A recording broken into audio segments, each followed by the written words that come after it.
Le morning, les GG, tout sur les dessus de l'actu, les grandes gueules. Parler beaucoup, manger l'argent, voyager beaucoup seulement, mais travailler beaucoup, créer des choses, emploi des jeunes, non, non, non. Les dirigeants africains, les dirigeants sont comme ça. Les grandes gueules. Et ça se passe ainsi tous les matins sur Radio Espace. Bienvenue si c'est maintenant que vous le faites. Merci de nous choisir, mesdames et messieurs. Plusieurs mois s'offrent à vous, évidemment, pour intervenir en direct dans cette émission. Soit vous partez sur Twitter, hashtag EspaceGG. Sinon, l'autre numéro de téléphone qui s'affiche juste en bas de l'écran, avec plaisir. Nous allons prendre en compte vos messages dans cette émission, les grandes gueules.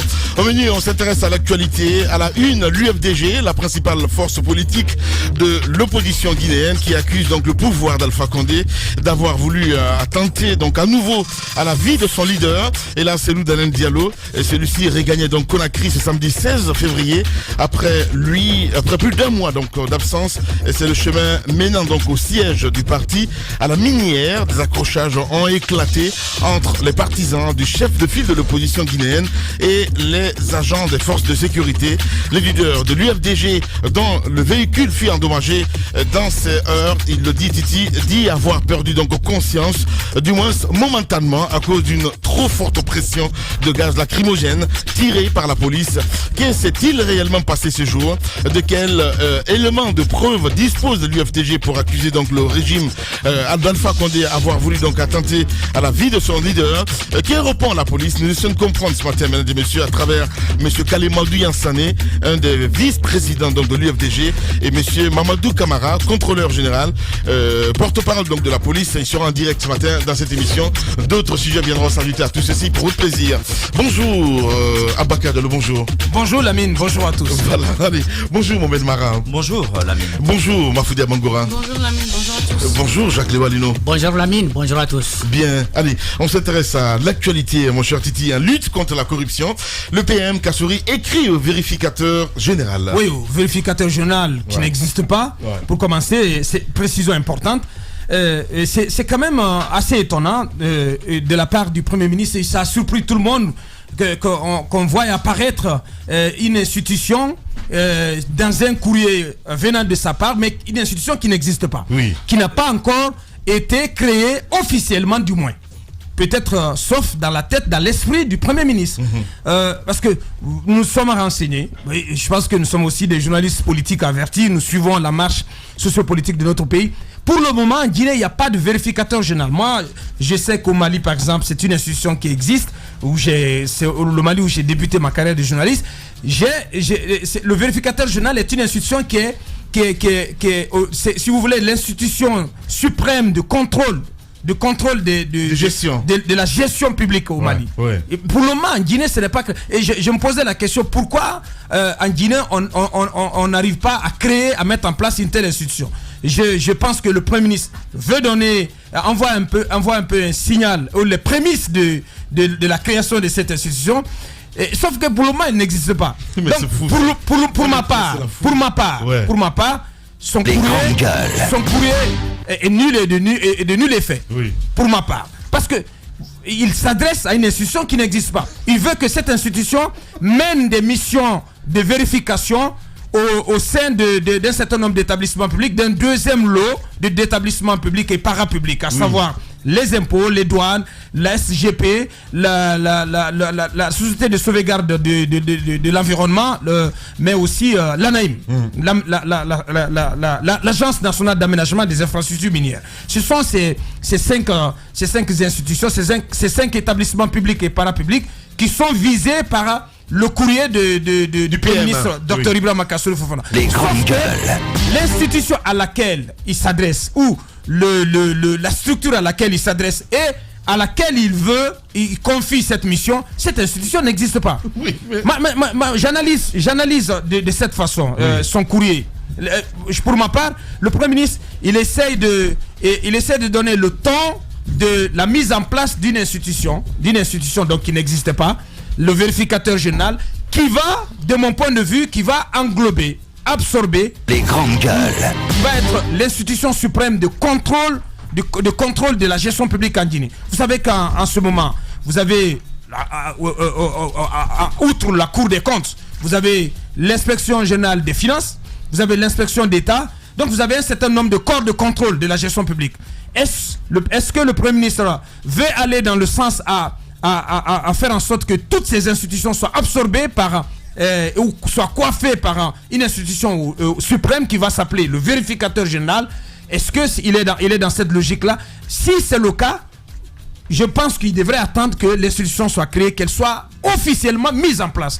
Pour le moment, ce n'est pas le cas. Ou peut-être que il a déjà un nom dans sa tête, il a un nom coché sur sa tablette, donc qui devrait être la personne, cette personne qui va être le vérificateur général, donc qui va être au-dessus de tout le monde. Mais c'est la folie. Ça m'amuse. Même moi, ça m'amuse, honnêtement. Donc en définitive, je considère que c'est un courrier qui n'a pas de sens, puisque l'institution ne s'adresse à personne. En fait, le courrier ne s'adresse à personne. Puisque la personne n'existe pas, l'institution n'existe pas.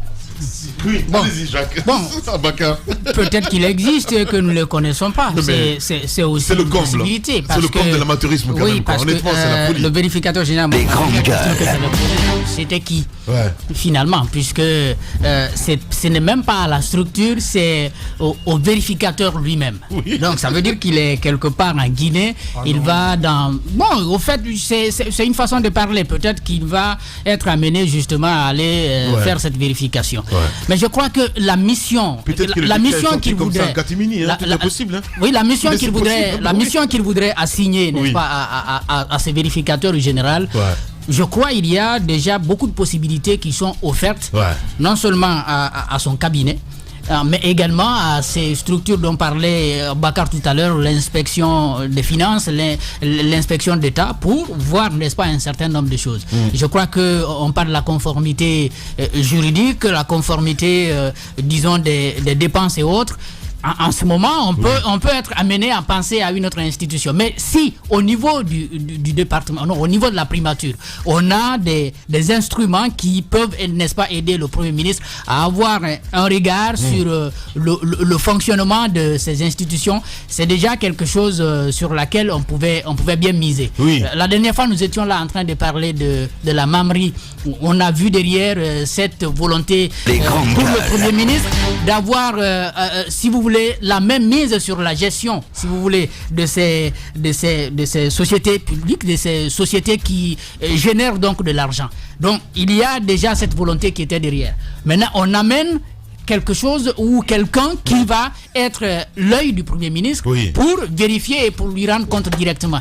Est-ce qu'on est dans une crise d'institution? Parce qu'on en crée, alors qu'il y a les plus importantes qui devraient exister, qui n'existent toujours pas, et on ne fait pas assez d'efforts pour que ces institutions-là voient le jour pour faciliter le travail. Et celles qui ne sont pas prévues par nos lois sont imaginées à la primature pour être mises finalement à la connaissance du monde. C'est quand même étonnant tout ça. Étonnant. Mafoudia. Oui, c'est ce qu'on pourrait bien qualifier de chevauchement structurel. On est en train justement de mettre en place, chaque fois qu'on le peut ou qu'on pense nécessaire, on est en train de mettre en place des structures qui sont censées améliorer la lutte contre la corruption ou, je sais pas, changer la donne, je sais pas, beaucoup de choses. Ce qu'il faut noter par là, c'est que ce n'est pas quelque chose, ce n'est pas quand même une action qui est de nature à faciliter les choses. Parce que autant il y a des structures qui viendront, qui s'inscriront dans le cadre de la lutte contre la corruption, parce qu'il y aura un problème de limitation des missions. Comment toutes ces structures vont fonctionner ensemble? Quelle sera la mission octroyée à telle ou à telle structure? Ça va être assez compliqué, mais voyez-vous, c'est quelque chose peut-être qui est entretenu, parce que déjà avec ce qui existe depuis Lansana Conté jusqu'à Dadis, jusqu'à l'avènement, jusqu'à l'arrivée du président de la République, chacun à son niveau a eu à mettre en place des structures pour lutter contre la corruption. Mais justement, comme le dit Jacques, où se trouvent aujourd'hui, à quel niveau se trouvent ces différentes structures? Est-ce que ces structures, je pense que c'est le même débat qu'on avait la fois passée sur la création de Mamri, le besoin justement de mettre en place ces différentes structures. Moi, je pense que personnellement, déjà, je ne comprends pas le fait qu'il se soit adressé à un vérificateur qui n'existe pas, juridiquement et physiquement qu'il n'existe pas qu'il le fasse en tant que Premier ministre et qu'il mette cette lettre sur la place publique. Je ne comprends pas du tout cette manière de faire. Maintenant, au-delà de la lutte, moi je pense qu'on a déjà des structures qu'il faut renforcer. On a déjà nos institutions, parce qu'on va beau mettre les structures, déjà les peu qu'on a, à cause de la défaillance qu'on peut enregistrer au niveau de nos institutions, on ne peut pas avoir de résultats. Parce que comment y aller quand on prend le pouvoir, le pouvoir exécutif qui se mêle de tout, qui a la même mise sur tout, quand on prend le pouvoir judiciaire qui n'est pas aussi libre que ça parce qu'il y a un problème de financement, de structuration et autres, qui n'est pas si libre que ça, quand on prend le pouvoir législatif qui est là, mais qui ne fait que figurer. Il y a tellement de problèmes, je pense qu'il y a tellement de choses à faire en amont que de se mettre à nous proposer de nouvelles structures qui ne feront que nous montrer d'autres personnes qui vont peut-être s'enrichir. Mais ce qui est important ici, c'est de savoir qu'on a ce qu'on appelle une nation et qu'à la base, il y a des institutions. Ouais. Quand on prend la haute cour de justice, qui est quand même censée entendre les ministres, mais aujourd'hui, voyez-vous, il y a des ministres qui font des dépenses un peu partout. Un ministre qui a la latitude de donner 10 millions ici, 30 millions ici, on ne peut même pas lui demander où il a pris l'argent, parce que d'abord en amont, les ministres ne déclarent même pas leurs biens. Ouais. C'est pas tout le monde, donc ils se font de l'argent, on ne sait pas comment, ils l'utilisent, on ne sait pas comment, et on ne sait même pas où se plaindre, parce que justement, cette haute cour de justice n'est pas là justement pour que les ministres puissent répondre. Je pense qu'il faut renforcer déjà toutes ces institutions qui existent, que la Constitution nous octroie déjà. Il faut les mettre en place, les renforcer, donner la force à toutes ces structures. Après, bien évidemment, il y aura la question de financement, des ressources humaines et autres. Moi, je pense qu'on n'a pas à perdre surtout notre temps dans la création de nouvelles structures, parce qu'encore une fois, si on n'a pas pu réussir avec les structures qui existent déjà, quand on prend les comités de lutte, les agences et autres, on n'a pas de grands résultats. Franchement, qu'on ne perde pas son temps, qu'on mette l'accent sur nos institutions, les renforcer, les valoriser. Rien qu'avec ces institutions, je pense qu'on peut garantir une meilleure gestion. Merci beaucoup, Mafa. Allez-y, Mohamed Mara. Il s'avérait que, ou plutôt s'il n'était pas avéré que le vérificateur général existe, le courrier du Premier ministre aurait tout de même un sens. C'est ce que je pense. On prend l'exemple sur le Mali, Aboubacar a raison, j'ai connu cette institution, mais sauf qu'au Mali c'est une institution, hein. C'est totalement différent d'ici, c'est quelqu'un d'hyper puissant au Mali qui a un budget équivalent à celui d'un département ministériel en Guinée et qui a une liberté totale. On se rappelle encore il y a une dizaine d'années, cela avait créé quelques grabuges, parce que le monsieur était d'une telle indépendance, il avait un tel pouvoir qui s'aimait vraiment la pagaille pratiquement dans l'administration publique. Ouais. Je veux juste rappeler qu'au terme de l'article 58 de notre Constitution, le Premier ministre dispose de l'administration. Et il en est même le patron. L'administration publique relève du Premier ministre. La question que je me pose, c'est, puisque la loi l'autorise lui-même à nommer à des postes civils autres que ce que la loi alloue au président de la République, pourquoi il ne prendrait pas tout simplement un acte oui. pour créer un poste? Ça, c'est le premier. Mais comment est-ce possible, Mohamed, quand même, à faire ces erreurs? Non, vous savez, non, je ne pense pas. Kassori Fofana est quelqu'un de fin, il est très bien conseillé, il sait ce qu'il fait. Ouais. Je pense. Mais ça n'existe pas. Non, justement, je pense qu'il est en train de déposer des galettes, il est en train de déposer des cailloux blancs pour se trouver en chemin. La démarche est bonne. Ouais. Justement. Là c'est autre chose. Sauf que juridiquement, voilà, moi ça ne tient pas du tout. Ouais. Justement, maintenant, le deuxième niveau de mon analyse, c'est quoi? Jusqu'à présent, le contrôle de l'ensemble de ces régies financières ne relève pas de lui, contrairement à ce que l'on veut nous faire croire, mais de l'inspection générale d'État qui relève de Monsieur le Président de la République. Justement. Je pense que c'est un moyen subtil de vouloir sortir ce contrôle-là, ce pouvoir de contrôle du panier de l'inspection générale d'État pour d'autres institutions. Il y a un autre vice qu'on peut remarquer. C'est que d'après nos textes réglementaires en Guinée, vous ne pouvez pas contrôler deux fois la même administration ou la même régie sur le même exercice financier. Or, cela a été le cas déjà à la Direction nationale, par exemple, des impôts, où l'inspection générale d'État est passée. Vous vous rappelez, je vous ai entendu faire un compte-rendu ici.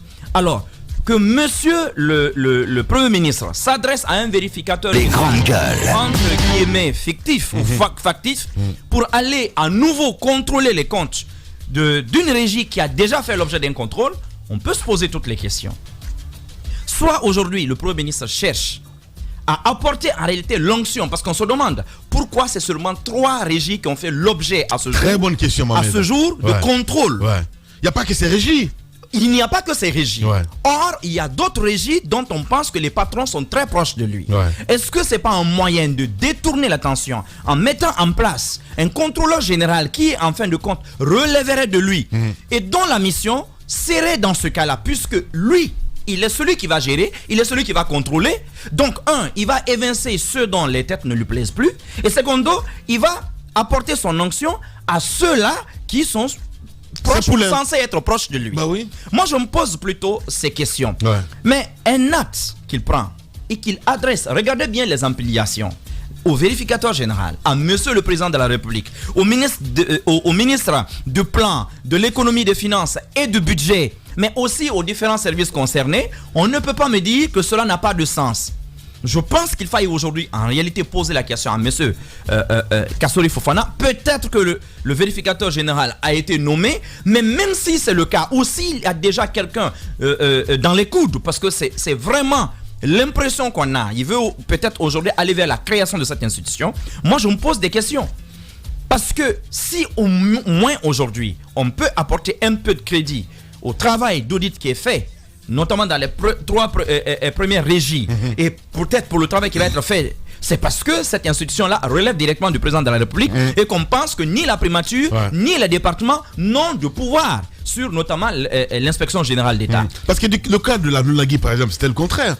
Oui. Ben voilà. Mais on se rappelle, personne. Moi, personnellement, je ne croyais pas du tout que le patron de la Lunagui aurait pu sauter. Quand on sait ses rapports très personnels avec le chef de l'État. Mais quelque part, j'ai été honnêtement surpris de voir que le monsieur, il était sur la sellette. Je me rappelle de son passage chez nous. La seule phrase qu'il avait eu ici à prononcer, c'est une affaire qui est... Je ne me prononce pas, c'est une affaire qui fait l'objet d'une instruction. Et je me suis dit, donc on n'est même plus au niveau de l'inspection générale d'État. On est déjà au niveau de l'instruction. Et ça rappelle donc, Paul Moussa Diawara. Oui. Le lendemain, voilà quoi. Oui. Bonjour voilà. les gars. Et le monsieur, il a sauté. Le monsieur, il a sauté. Sauf que dans la manière, quand on voit aussi la personne qui l'a remplacé, on se pose encore des questions sur le sérieux qui gère à la fois l'OGP, voilà, l'hôtel Novotel. Donc je me pose des questions sur le sérieux de ces audits. Est-ce qu'aujourd'hui, monsieur Kassori Fofana, qui, moi je ne vais jamais cesser de le dire, a son propre agenda, la pagaille institutionnelle aujourd'hui en Guinée arrange que le président passe pour un premier mandat d'une nouvelle constitution, ça l'arrange. Que le président ne parte plus, ça l'arrange parce qu'il va être le dauphin naturel imposé. Donc tout ça, ça l'arrange. Est-ce qu'aujourd'hui, Kassori qu'on a connu ici en 2000, qui était capable de placer ces hommes qui étaient pour la plupart très jeunes à l'époque dans tout l'appareil administratif, est-ce que ce Kassori au calcul politique fin n'est pas en train de revenir et n'est pas en train en réalité de vouloir placer ces hommes partout, parce que désormais la vraie lutte pour 2020 c'est l'argent. C'est l'argent. On a l'impression aujourd'hui que tout le monde court vers l'argent et à mon avis cela a tout son sens. Voilà. Allez-y, mon cher Tamba, bonjour. Bonjour, l'ami. Voilà, Tamba nouveau est né. Les grandes gueules. Oui, avec beaucoup de peine, mais bon, ça va aller. Ça fait bizarre. Vous allez le voir à la télévision ce soir, vous n'allez pas le reconnaître, honnêtement. J'y viens en tout cas. Il y a ces questions de conformité par rapport à nos textes de loi que les autres ont évoqués. Un vérificateur général, est-ce que constitutionnellement, est-ce que réglementairement ça existerait? Ça, je laisse la question aux juristes qui sont là. Et ensuite, je me suis posé la question, est-ce que vérificateur général, ça pourrait dire par exemple Cour des comptes, ou est-ce que ça pourrait dire inspection générale Abakar est très introduit, honnêtement. Est-ce que ça pourrait également dire inspection générale d'État? Les grandes gueules. Non, il n'en est rien. Il n'en est rien. Il s'agit d'instances supérieures de contrôle qui sont totalement différentes. Mohamed Mara a évoqué le cas malien. Mais il y a un autre très beau cas d'école qui nous permet un peu de savoir... Non, pas le Niger, t'inquiète, Aboubacar Diallo. Qui nous permet un peu de voir comment tout ça fonctionne. Et c'est ce qui m'amène à rebondir sur ce que Mohamed Mara était en train de dire tout à l'heure. Lorsqu'il suppose, par exemple, que le Premier ministre voudrait profiter pour soutirer la question du contrôle d'État de la présidence et de le garder par devers lui. Moi, j'ai envie de dire s'il s'agit... Parce que là, il y a possibilité de faire des sélections, en fait. Moi-même, je suis parfaitement d'accord avec lui. En allant vers le vérificateur général, c'est assez compliqué. C'est assez compliqué. Oui. Parce que, premièrement, il s'agit, je ne parle pas de personnes, mais d'institutions indépendantes, totalement indépendantes, pour laquelle il faut des consultations avec les partis politiques, avec même la société civile, avec le gouvernement, mais surtout avec le Parlement. Ça, c'est la Constitution qui prévoit. Ben justement. Voilà. Justement. Dans notre cas, c'est pas prévu. C'est pourquoi je disais tantôt, c'est pourquoi je me posais la question de savoir tantôt, est-ce que constitutionnellement c'est quelque chose qui existe? Non. Si ça doit exister, il faut absolument que ça s'adosse à des textes de loi. Autrement, ça va être la chose du Premier ministre. Le Premier ministre va vouloir le manipuler de son pouvoir.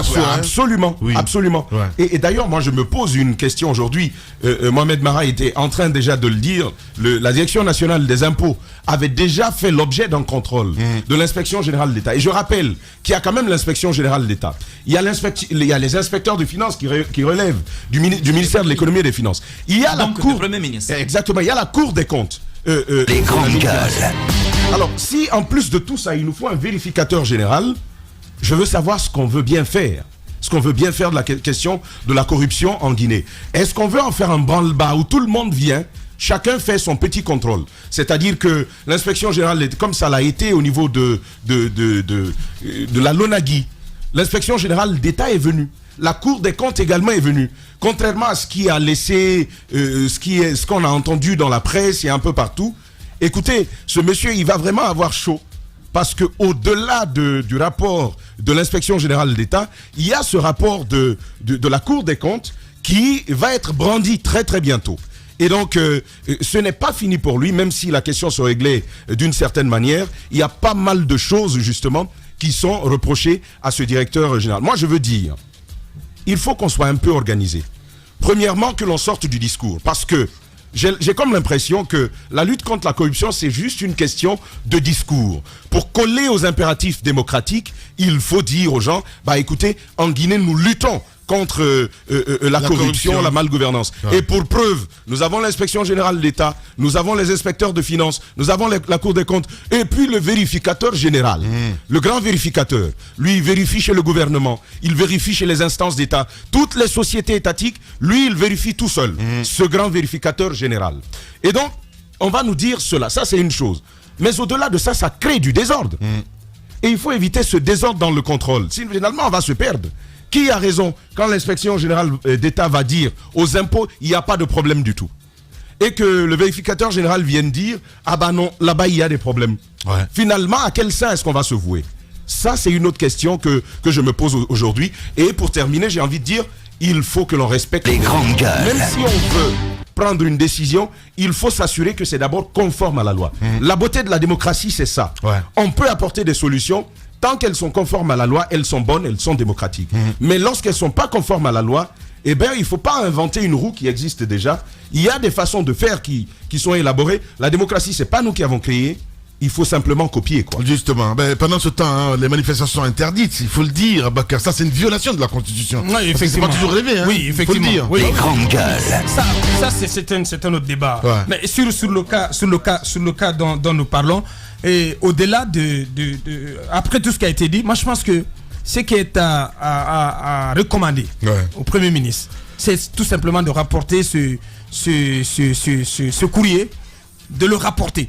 Parce qu'on l'a dit et on ne le dira jamais assez, ce courrier, il ne s'adresse à personne. Parce que pour qu'il s'adresse à quelqu'un ou à quelque chose, il faut bien que cette personne ou cette institution existe pour le moment. Constitutionnellement, juridiquement, ce n'est pas le cas. Donc je pense que le mieux à faire pour Dr Ibrahima Kassoulou Fofana, c'est tout simplement de rapporter et de s'adresser à la bonne personne ou à la bonne structure. Ouais. Je note ici dans le courrier qui a été publié dans la presse, il dit tout en vous félicitant, s'adressant, parce que le courrier s'adresse au vérificateur général. Ouais. Et, après avoir cité le deuxième groupe cible d'institutions, d'établissements publics, et il dit tout en vous félicitant, donc je vais bien noter ici qu'il s'adresse au vérificateur général, tout en vous réitérant mes félicitations Les grandes gueules. pour les résultats significatifs réalisés dans vos précédentes missions de contrôle et d'établissement de l'action, d'assainissement de l'action publique qui vous ont été assignés par Monsieur le Président de la République. Je vous invite donc à me soumettre dans les meilleurs délais un chronogramme de réalisation donc, du programme visé. Ça c'est l'inspecteur général d'État. C'est lui qui a fait ce boulot. Ça, c'est l'inspecteur général d'État. C'est pourquoi c'est ce que j'essaie de relever. Les grandes gueules. C'est quand même contradictoire. Ouais. Le Premier ministre ne peut pas féliciter une institution qui n'existe Qui pas. n'existe pas, ouais. Est-ce qu'il faut rappeler ici que pour le cas de la l'ONAGI par exemple, c'est l'inspection d'État qui a fait ce travail à la suite d'une mission de contrôle envoyée par la Cour des comptes. Les grandes gueules. Tamba soulevait tout à l'heure ce paradoxe qui peut exister, qui peut ressortir au terme des missions envoyées par les différentes structures. La Cour des comptes avait envoyé une mission de contrôle à la LONAGI et elle a estimé qu'il n'y avait pas de problème. Ah non. C'est à la suite. Ah non. C'est même l'inverse. Si, Abaka. Non, bien l'inverse. Non. C'est plutôt l'inspection d'État J'ai quand même- qui a mis le doigt dans la plaie. Non, Abaka, C'est important. j'ai copié justement de cette mission-là, de ce rapport de contrôle. Il y a véritablement de problèmes. Sauf qu'ils ont gardé, ils sont restés discrets sur ce qu'ils ont découvert. Les grandes le temps pour eux gueules. de finaliser le travail. Et il y a eu cette mission d'inspection. Et en général, c'est une fois l'année. générale de l'État, et Bien, c'est ce qui s'est voilà. passé. Donc, Voilà. que cela soit ainsi. Mais ce qui est à dire, donc, ce qui est à noter, c'est que le Premier ministre ne peut pas nous dire ici que ne peut pas féliciter cette institution, le vérificateur général, pour des travaux similaires déjà accomplis, alors que cette institution n'existe pas. Je pense que il doit le savoir. Il s'adresse à travers ce courrier, il s'adresse plutôt à l'inspection d'État ou à d'autres structures de contrôle, mais pas au vérificateur général. Donc, je pense qu'il y a aussi, vous l'avez souligné, le fait que beaucoup pensent que c'est ciblé, Oui, ciblé. ce groupe d'établissements publics, il y a un ciblage particulier, et il y a une focalisation sur un certain nombre d'institutions. Sinon, il y a tellement d'autres structures qui doivent faire l'objet de contrôle. Mais moi je suis bien en phase avec le premier ministre quand il dit deuxième groupe, deuxième lot. Et on veut bien espérer donc qu'il y ait un troisième lot. Mais pour ce deuxième lot, il faut d'abord rectifier le tir, s'adresser à la bonne personne. Justement. Allez-y, Jacques. Ouais, je voudrais m'appuyer sur ce passage justement parce que je l'ai vu, c'est pourquoi j'ai commencé par dire peut-être qu'il existe ou nous ne le connaissons pas. Bah oui. Parce qu'il y a une chose, il y a deux observations à faire et peut-être penser que ça peut être ça, soit il donne lui-même un nom à l'inspecteur général d'État. Pourtant, il y a un nom qui lui est donné juridiquement. Je crois, on voudrait que ce soit celui-là qui doit être prononcé. Ou alors que parallèlement, par le passé, peut-être que nous n'avons pas compris qu'il y avait quelqu'un d'autre qui s'appelait vérificateur général qui faisait son travail dans l'ombre et qui a permis au Premier ministre d'avoir un certain nombre d'informations qui ont permis justement d'aller questionner l'ancien directeur général de l'OGP, mais également celui de l'OGC qui ont finalement comparu. L'autre a été condamné. Je suis en train de le dire comme ça, mais encore une fois, il y a la nécessité, comme Abakar l'a dit, de clarifier quand même les choses. Si ce vérificateur est dans l'ombre, qu'on puisse le savoir. Oui. Et apparemment, on nous signale que ça existe, Mohamed Mara. C'est bien cela, hein, Mohamed. Et en République de Guinée, il est le premier responsable de l'inspection générale d'État. Ouais. Je vous renvoie au décret 246 du 10 octobre 2018. Mais il faut quand même dire... Les grandes gueules. Voilà, il faut quand même... absolument. Et l'inspecteur général d'État dans Voilà, tout ça. il y a un inspecteur général d'État. Qui est le premier Et responsable. ailleurs, c'est quand même fait séparément. Il y a le vérificateur général, l'inspecteur d'État, et il y a d'autres corps de contrôle qui existent, des corps de contrôle supérieurs. Et donc, il va falloir en savoir davantage. Et c'est pourquoi je disais tantôt, quand je prenais la parole, est-ce que inspection générale d'État égale à vérificateur général? Ça, c'est la question que je me pose. Or, d'après les lectures et ce que nous en savons, il n'en est rien. Moi, je dis, il faut que l'on sorte de ce désordre-là. Autrement, on ne saura plus finalement ce qui se passe. Je veux simplement placer ceci. Par rapport à la Direction nationale des impôts et à ces organes qui ont déjà fait, ces organismes qui ont déjà fait objet de contrôle, moi j'ai envie de dire que c'est pas un problème de devoir revenir là-dessus. Pour deux raisons. Premièrement, lorsque le commanditaire de l'inspection n'est pas satisfait des résultats, lorsque deuxièmement, du bruit continue à courir autour de ces instances-là. Parce que auprès de la Direction nationale des impôts, ça crie toujours, on parle toujours de malversation. Tout ceci peut titiller le besoin d'aller avec une autre mission d'inspection. Et moi, c'est comme ça que je le comprends. Bien, vous êtes chez la GG. Tout homme qui fera profession de rechercher la vérité et de la dire sera toujours odieux à celui qui exercera l'autorité. Condorcet. Bienvenue chez les GG sur Radio Espace Guinée.